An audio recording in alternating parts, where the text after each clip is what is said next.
What's up, guys? It's David back here with another video. Today we are going to be talking about risers and just going through what that means and what some examples are. If you like this kind of content, feel free to comment, subscribe. I hope you enjoy.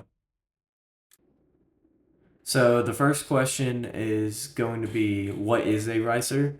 And my definition is going to be the simple answer: race-inspired cosmetic enhancements. It explains itself, and it really isn't much simpler than that. The word ricer is way overused as well, being misused in the car community. I think a lot of people don't truly understand and they just follow the trend. Uh, a person that is a ricer is typically a younger enthusiast, new enthusiast.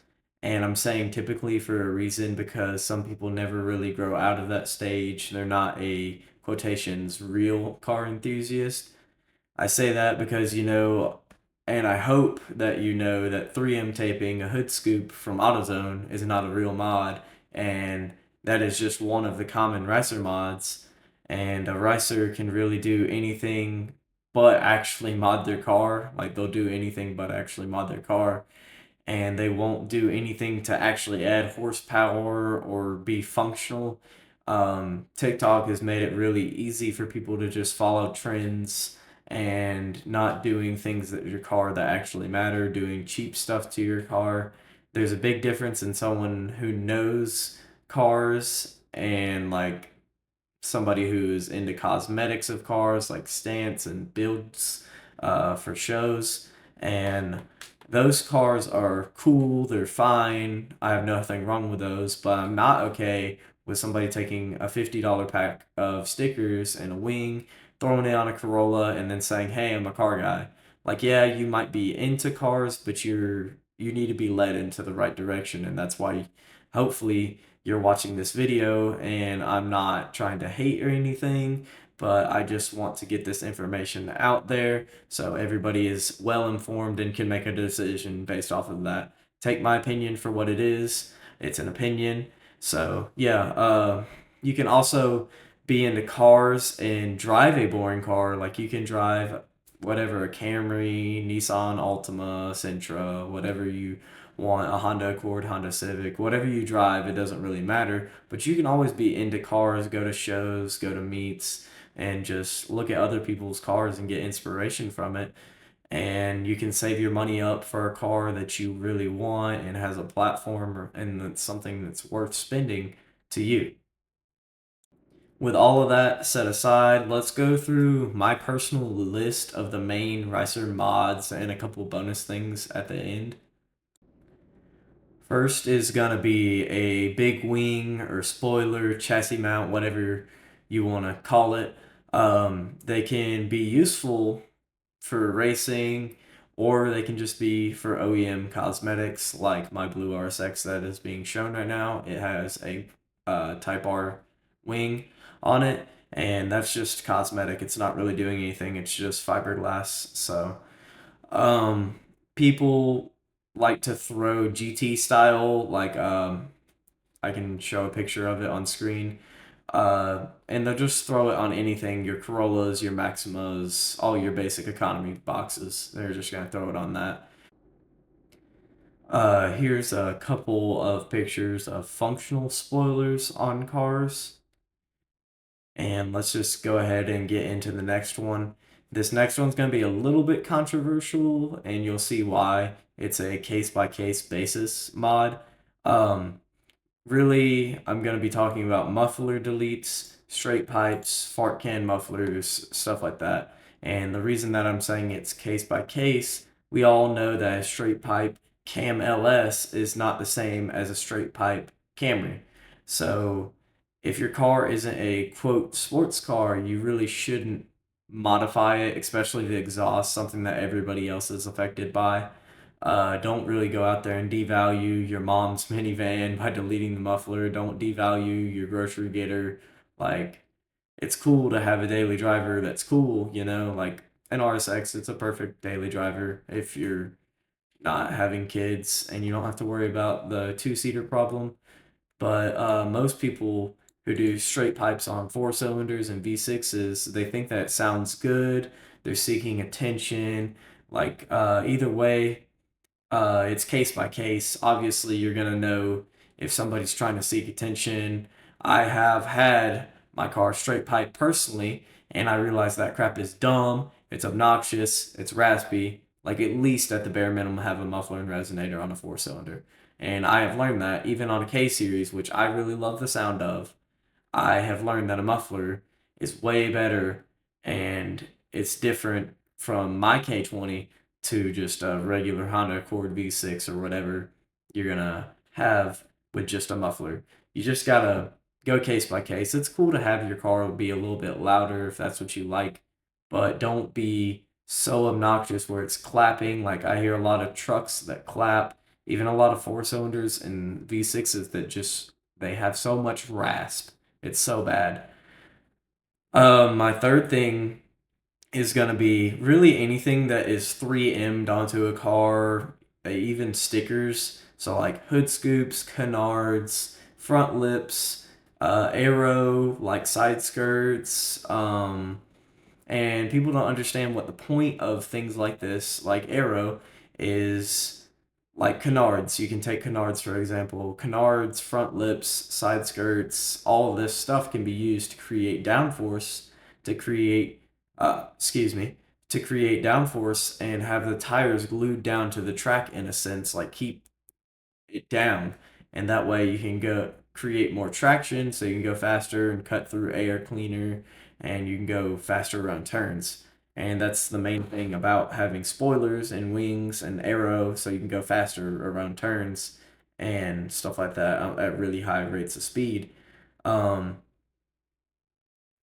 Hood scoops on cars like the WRX, STIs, stuff like that.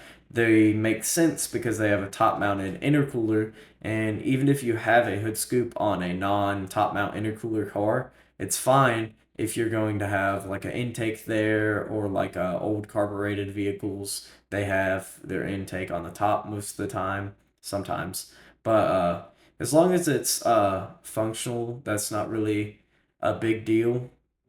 But stickers can also go into this category, I guess. And there's not really much worse than looking at a car and seeing a bunch of cool stickers on it, hearing a loud exhaust, and then looking over into Camry. Like, it's not much worse than seeing a car trying to look like a race car, and they have like these fake sponsors on the side, like they have Brembo, whatever. I have seen cars that have been modified well, like I've seen Mustang GTs, S197s. I've seen them with this Amazon, sticker pack that they slap on the side of it, and it'll have name brands like Brembo, Sparco, Spoon, like stuff that just doesn't make sense. Like you don't have Brembos, you don't have Sparco seats, you don't have Spoon. Like what? It doesn't make any sense for it to be on your car, especially, like they'll have one mod maybe from the brands and it just doesn't make any sense, and you're trying to look like a race car, which is literally the definition of being a racer. Another thing that can be considered rice is cheap interior mods. When I say this, I'm talking about like cheap steering wheels. I see a lot of people with quick release steering wheels, and I have been guilty. I purchased my red RSX with that, and you don't need a quick release steering wheel without having racing seats or buckets. The point of a quick release is to be able to get in and out without having an adjustable seat.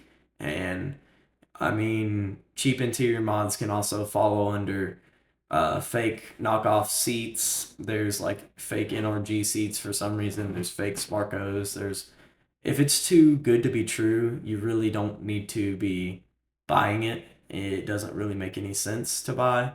But that's it for that.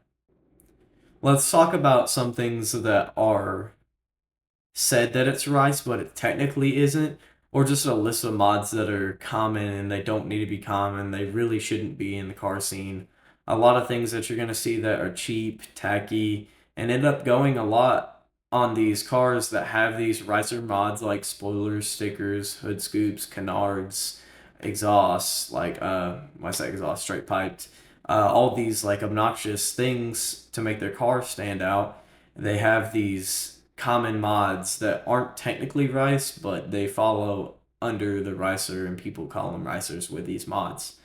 A more uncommon thing, though, that I'm beginning to see more and more is Lambo doors or butterfly doors, whichever one you want to call it, on cars that don't come with it. Like your Dodge Charger does not need to have Lambo doors, and I've seen this on trucks. I've seen this on all kinds of cars. I mean, it's just coming way more common, especially at shows like SEMA. You got GAT, you got all these car shows, and you're gonna have people with these Lambo doors that, mind you, are not cheap.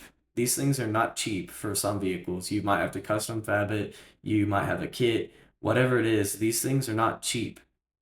Another example of a mod that technically isn't rice is going to be LEDs. Whenever I say this, like your engine bay is covered in RGB LEDs, your headlights are RGB, your interior is RGB. You got these RGB underglow. Like underglow can be clean, interior lights can be cool. All this stuff can be cool, but whenever you're getting these $10 strips of LEDs from Amazon, it kind of takes the fun and the cool out of it.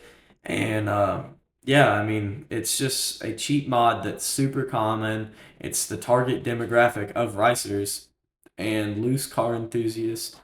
I know that this might make a few people upset, and that's fine with me. That's why this is my video.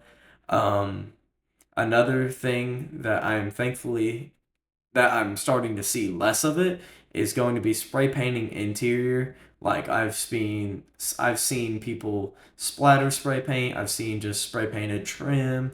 I've seen fake carbon fiber. I've seen carbon fiber overlays. I've seen all kinds of things on your interior that doesn't make any sense. I've seen spray painted brake calipers that doesn't make any sense. And I'll start by stating that spray painting your calipers is okay to do if you're doing it with a color change, you're doing it the right way, you're taking the brakes apart, or you're taping everything off, like you're getting everything with no overspray.